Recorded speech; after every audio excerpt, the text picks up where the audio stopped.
আজকে আমাদের দ্বিতীয় দিন। আমরা শুরু করেছি 15 দিনের বেসিক স্পোকেন ইংলিশ ক্লাস। আর এটা স্পেশালি তাদের জন্য যারা একদমই ইংরেজি বলতে পারেন না, যেখানে আমরা শিখব ইংরেজি বলতে গেলে আমাদের কি কি শেখা উচিত এবং কিভাবে শেখা উচিত, যাতে আমরা সঠিক ইংরেজি বাক্য তৈরি করতে পারি এবং সঠিক ইংরেজি বলতে পারি, তাও খুব দ্রুতভাবে। যদি আপনি প্রথম দিনের ক্লাস মিস করে থাকেন তাহলে অবশ্যই একবার দেখে নেবেন, কারণ না হলে আপনার ইংরেজি শিখতে অসুবিধা হবে। যাই হোক, শুরু করা যাক আজকের ক্লাস। আগের দিন আমরা শিখেছিলাম পার্সন সম্পর্কে। ইংরেজিতে পার্সনের একটা গুরুত্বপূর্ণ ভূমিকা আছে, তাই আপনাকে অবশ্যই ভালোভাবে এটা শিখতে হবে, না হলে ইংরেজি ভুল হয়ে যাবে। তাই আবার বলছি, আগের ক্লাসটি অবশ্যই একবার দেখে নেবেন। আজকে আমরা এক এক করে এক একটি পার্সনের বাক্যে ব্যবহার শিখব। তার সাথে শিখব পার্সনগুলির সঠিক অর্থ বা মিনিং। এছাড়াও শিখব টেন্স অনুসারে কোন কোন হেল্পিং ভার্ব ব্যবহার করা হয়। আর তার সঙ্গে থাকছে ডেইলি লাইফ সেন্টেন্সেস, যা আমাদের স্পোকেন ইংলিশ শিখতে অনেক হেল্প করবে। তাহলে চলুন এক এক করে শেখা যাক। আই। আই মানে আমি। বাক্যে আইকে সাবজেক্ট হিসাবে ব্যবহার করা হয়ে থাকে। ফর এক্সাম্পল, আমি স্কুলে যাচ্ছি। I am going to school. I am going to school. কেউ যদি আপনাকে জিজ্ঞেস করে কোথায় যাচ্ছ, স্পোকেন ইংলিশে আমরা বলতেই পারি স্কুলে যাচ্ছি, গোয়িং টু স্কুল। এখানে আমি উহ্য আছে, এটা আমরা সহজেই বুঝে যাই, কিন্তু কারেক্ট সেন্টেন্স হবে আমি স্কুলে যাচ্ছি, I am going to school. Me. Me মানে আমাকে। আমাকে বইটি দাও। Give me the book. Give me the book. বইটি কাকে দেওয়া হবে? না, আমাকে। এখানে আমরা মি এর ব্যবহার করলাম। মাই। মাই মানে আমার। এই বাড়িটি আমার। This is my house. This is my house. বাড়িটি কার? বাড়িটি আমার। এখানে আমার অর্থে মাইকে ব্যবহার করলাম। আমি আগেই বলেছি, আজকে আমরা এক একটি পার্সনের সঠিক বাংলা অর্থ শিখব, যাতে আমাদের আর কখনো ভুল না হয় বাক্য তৈরি করতে। মাইন। মাইন মানে আমার। এই বইটি আমার। This book is mine. This book is mine. বইটি কার? না, বইটি আমার। Difference between my and mine. My এবং মাইনের মধ্যে একটা পার্থক্য আছে। এখানে একটা কথা বলে দিই, বাক্যে মাই কোথায় বসে আর মাইন কোথায় বসে, এটা নিয়ে অনেকের একটা প্রশ্ন থেকে যায়। তবে বেশিরভাগ ক্ষেত্রে মাই বাক্যের মাঝামাঝি স্থানে বসে, আর মোটামুটিভাবে মাইন বাক্যের শেষে বসে। মাইন বাক্যে পজিটিভনেস দেখায়, মানে কোনো কিছুতে অধিকার দেখায়। যেমন এই বাক্যটিতে, এই বইটি আমার। This book is mine. This book is mine. এখানে মাইন একটা অধিকার দেখাচ্ছে। কার বই? না, আমার বই। আশা করি আমি আপনাকে এটা বোঝাতে পেরেছি। উই। উই মানে আমরা। আমরা বই পড়ছি। We are reading book. We are reading book. We বা আমরা হলো অনেকজন, তাই এটা প্লুরাল। আস। আস মানে আমাদের বা আমাদেরকে। এটা আমাদের দিন। Give this to us. Give this to us. Our. Our মানে আমাদের। এটি আমাদের গাড়ি। This is our car. This is our car. Ours. Ours মানে আমাদের বা আমাদিগের। বাক্যে আওয়ার্স ব্যবহার করলে একটা পজিটিভনেস বা অধিকার দেখায়, তাই বাক্যে ব্যবহার করার সময় এটা আপনাকে মনে রাখতে হবে। মোটামুটিভাবে আওয়ার্স বাক্যের শেষে ব্যবহার করা হয়। ইউ। ইউ মানে তুই হয়, তুমি হয়, আপনি হয়। ফর এক্সাম্পল, তুই কেমন আছিস? তুমি কেমন আছো? আপনি কেমন আছেন? এদের সবার ইংরেজি হবে how are you. How are you. এখানে আমরা ইউকে সিঙ্গুলার হিসাবে ব্যবহার করলাম, তবে ইউকে ইংরেজিতে প্লুরাল হিসাবেও ব্যবহার করা যায়। যখন ইউকে প্লুরাল হিসাবে ব্যবহার করা হবে, তখন তার বাংলা অর্থ হবে তোরা, তোমরা বা আপনারা। ফর এক্সাম্পল, তোরা সবাই যেতে পারিস। তোমরা সবাই যেতে পারো। আপনারা সবাই যেতে পারেন। এর ইংরেজি হবে you all may go. You all may go. এখানে আমরা ইউকে প্লুরাল হিসাবে ব্যবহার করলাম। ইউর, ইউর মানে তোর, তোমার বা আপনার। তোমার চোখ খোলো, open your eyes, open your eyes. Yours, yours মানে তোদের, তোমাদের, আপনাদের, তোর, তোমার, আপনার। এতগুলি বাংলা অর্থে আমরা ইয়োর্সকে ব্যবহার করতে পারি। মানে ইয়োর্সকেও আমরা সিঙ্গুলার বা প্লুরাল হিসাবে ব্যবহার করতে পারি। ফর এক্সাম্পল, এই বইটি কি তোর? এই বইটি কি তোমার? এই বইটি কি আপনার? এই বইটি কি তোদের? এই বইটি কি তোমাদের? এই বইটি কি আপনাদের? এই বাক্যগুলির একটাই ইংরেজি হবে, is this book yours? Is this book yours? এখানে আমরা ইয়োর্সকে সিঙ্গুলার এবং প্লুরাল হিসাবে ব্যবহার করলাম। হি, হি মানে সে বা তিনি। এটা আমরা মেল অর্থে ব্যবহার করে থাকি। সে একজন ছাত্র, he is a student, he is a student. She, she মানে সে বা তিনি। এটা ফিমেল অর্থে ব্যবহার করা হয়ে থাকে। সে একজন ছাত্র, she is a student, she is a student. Bangla বাক্য একই রকম দেখতে এবং শুনতে, কিন্তু ইংরেজিতে সহজেই বোঝা যায় যে বাক্যে আমরা কার কথা বলছি, কোনো ছেলের না মেয়ের ব্যাপারে। ইট, ইট মানে ইহা।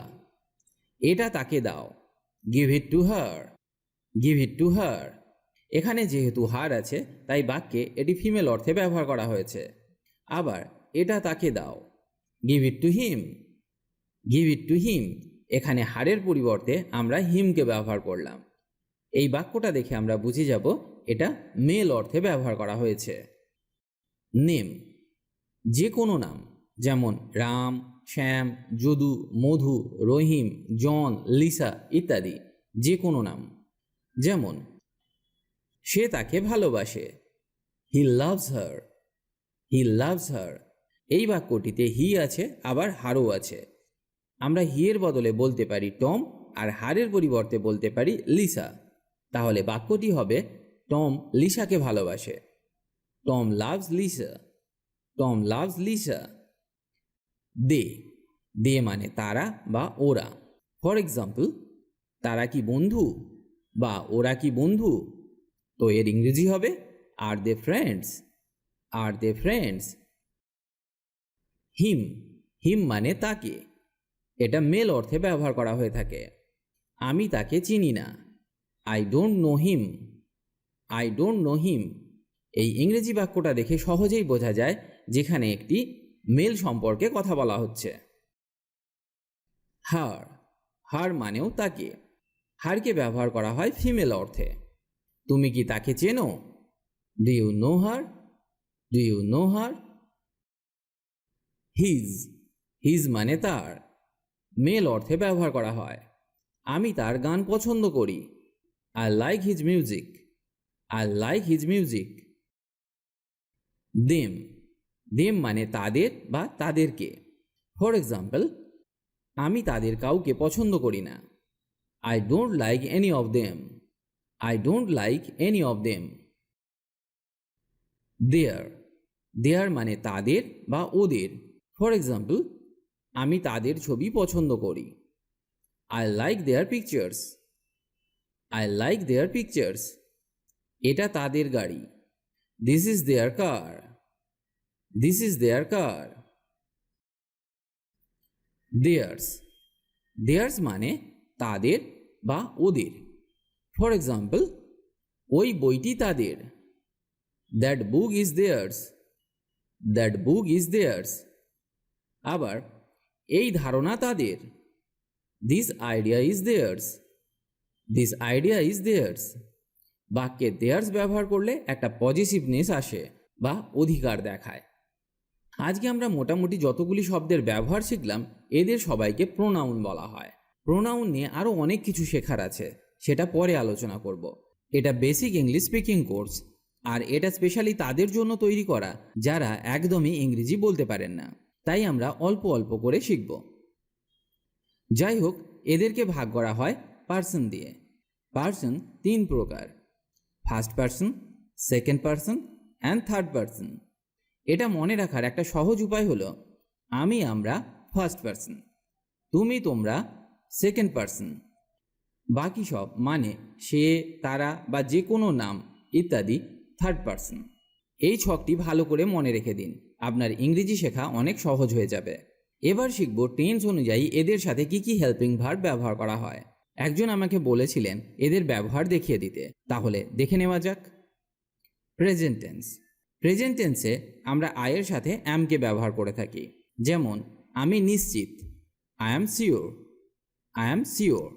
বা আমি পড়াশোনা করতে যাচ্ছি, I am going to study, I am going to study.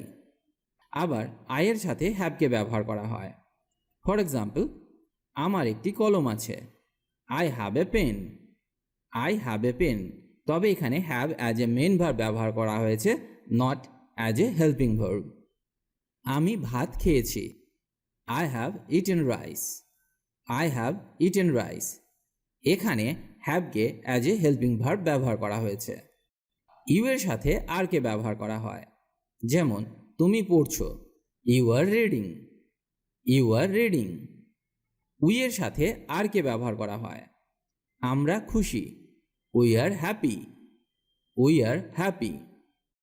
দে এর সাথে হ্যাভকে ব্যবহার করা হয়। তারা ইউরোপে চলে গেছে, they have gone to Europe, they have gone to Europe. He এর সাথে ইজকে ব্যবহার করা হয়। He is lying, he is lying. আবার হি এর সাথে হ্যাজকেও ব্যবহার করা হয়। তিনি তাকে ক্ষমা করে দিয়েছেন, he has forgiven him, he has forgiven him. He এর সাথে আবার হ্যাজ বিনকেও ব্যবহার করা হয়। তিনি দীর্ঘদিন ধরে অসুস্থ, he has been sick for a long time, he has been sick for a long time. ইটের সাথে ব্যবহার করা হয় ইজ, হ্যাজ, হ্যাজ বিনকে। ফর এক্সাম্পল, এটা নতুন, it is new, it is new. এটা অনেক উষ্ণ হয়ে উঠেছে, it has become much warmer, it has become much warmer. রবিবার থেকে বৃষ্টি হচ্ছে, it has been raining since Sunday, it has been raining since Sunday. C এর সাথে ইজ, হ্যাজ এবং হ্যাজ বিনকে ব্যবহার করা হয়। সে কাঁদছে, she is crying, she is crying. সে বাইরে গেছে, she has gone out, she has gone out. তিনি এই সপ্তাহে খুব ব্যস্ত আছে, she has been very busy this week, she has been very busy this week. এখানে আমরা হি এর সাথে হ্যাজ বিনকে ব্যবহার করলাম। এগুলি আপনাকে মনে রাখতে হবে। আপনি যদি টেন্স ভালোভাবে না জেনে থাকেন তাহলে অবশ্যই আমাদের টেন্সের ভিডিওটি দেখে নেবেন। যদিও আমি আবার টেন্স নিয়ে আলোচনা করব, তাও আপনার শেখার ইচ্ছা থাকলে আপনি দেখতে পারেন। যাই হোক, এবার আমি এদের পাস্ট টেন্সে ব্যবহার নিয়ে আলোচনা করব। Past tense. আমি এখানে আর উদাহরণ ব্যবহার করব না, কারণ তাহলে ভিডিওটি অনেক বড় হয়ে যাবে। আমি শুধুমাত্র ব্যবহারগুলো দেখিয়ে দেব। Past tense. আমি এখানে আর উদাহরণ ব্যবহার করব না, কারণ তাহলে ভিডিওটি অনেক বড় হয়ে যাবে। আমি শুধুমাত্র ব্যবহারগুলো দেখিয়ে দেব। পাস্ট টেন্সে আয়ের সাথে ব্যবহার করা হয় ওয়াজ, হ্যাড এবং হ্যাড বিন। ইউ এর সাথে ব্যবহার করা হয় ওয়ার, হ্যাড এবং হ্যাড বিন। একটা কথা এখানে বলে দিই, হ্যাড এবং হ্যাড বিনকে সবার সাথে ব্যবহার করা যায়। পরেরটা দেখা যাক। উই। উই এর সাথে আমরা ওয়ার, হ্যাড এবং হ্যাড বিনকে ব্যবহার করতে পারি। দে এর সাথে ওয়ার, হ্যাড, হ্যাড বিনকে ব্যবহার করা যায়। যেমন they were, they had, they had been. He এর সাথে ব্যবহার করা হয় ওয়াজ, হ্যাড এবং হ্যাড বিনকে। ইটের সাথে ব্যবহার করা হয় ওয়াজ, হ্যাড এবং হ্যাড বিনকে। তাহলে আপনাকে মনে রাখতে হবে হ্যাড এবং হ্যাড বিনকে সবার সাথে ব্যবহার করা যায়। এবার দেখা যাক ফিউচার টেন্স। ফিউচার টেন্সে কিভাবে এদের সাথে হেল্পিং ভার্বগুলোকে ব্যবহার করা হয়। আয়ের সাথে ফিউচার টেন্সে ব্যবহার করা হয় উইল এবং উইল হ্যাভ। ইউ এর সাথে ব্যবহার করা হয় উইল এবং উইল হ্যাভ। ফিউচার টেন্সে উইল এবং উইল হ্যাভকে সবার সাথে ব্যবহার করা যায়। যেমন উই, দে, হি, সি, ইট এদের সবার সাথে উইল হ্যাভকে ব্যবহার করা যায়।